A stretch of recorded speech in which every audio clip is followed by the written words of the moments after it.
যুদ্ধের ময়দানে আসলে কে এগিয়ে এই প্রশ্নের উত্তর পাওয়া সবসময় সহজ নয়। কারণ সংঘাত যত দীর্ঘ হয় ততই সামনে আসে এর প্রকৃত চিত্র। কৌশলের পাশাপাশি হারিয়ে যায় ব্যয়বহুল সামরিক শক্তি, আর সেই ক্ষতির হিসাবই এখন ভাবাচ্ছে নতুন করে।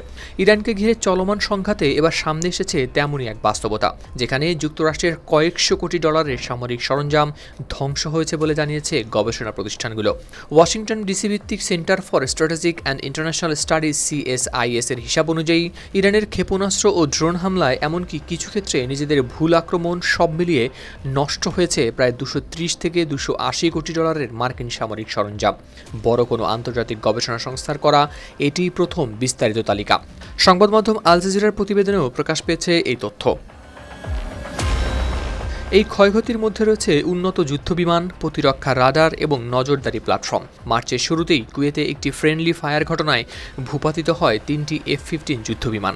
এরপর ইরানের হামলায় ধ্বংস হয় অত্যন্ত গুরুত্বপূর্ণ একটি ক্ষেপণাস্ত্র প্রতিরক্ষা রাডার, যা থার্ড প্রযুক্তির মাধ্যমে হাইপারসনিক হুমকি পর্যন্ত শনাক্ত করতে সক্ষম ছিল।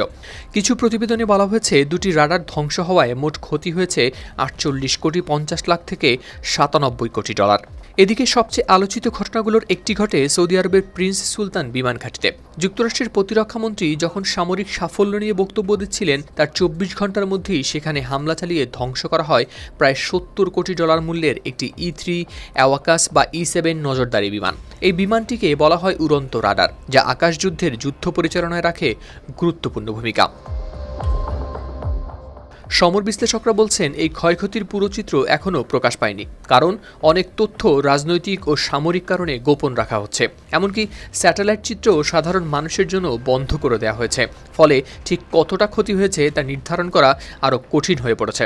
দোহা ইনস্টিটিউট ফর গ্রাজুয়েট স্টাডিজের নিরাপত্তা ও সামরিক বিদ্যা বিভাগের অধ্যাপক ওমর আশুর আল জাজিরাকে দেয়া সাক্ষাৎকারে বলেন, যুক্তরাষ্ট্র অতীতে বহু যুদ্ধে কৌশলগতভাবে জয় দাবি করলেও শেষ পর্যন্ত বড় লক্ষ্য অর্জনে ব্যর্থ হয়েছে। অন্যদিকে CSIS এর প্রতিরক্ষা ও নিরাপত্তা বিভাগের জ্যেষ্ঠ উপদেষ্টা মার্ক কানসিয়ান বলেন, ইরান শুধু মার্কিন ঘাঁটিতেই নয়, উপসাগরীয় মিত্র দেশগুলোতেও হামলা চালিয়েছে। এতে আরও জটিল হয়ে পড়েছে পরিস্থিতি। একই সঙ্গে হরমুজ প্রণালী নিয়ন্ত্রণে যুক্তরাষ্ট্রের সীমাবদ্ধতাও হয়ে উঠেছে স্পষ্ট। সব মিলিয়ে এই যুদ্ধ এখন শুধু সামরিক শক্তির নয়, বরং কৌশল, প্রস্তুতি ও সময়ের লড়াই। একদিকে যুক্তরাষ্ট্রের আধুনিক প্রযুক্তি, অন্যদিকে ইরানের অসম যুদ্ধ কৌশল। এই দ্বন্দ্বই তৈরি করেছে নতুন বাস্তবতা। হাওলাদার শামীম, RTV।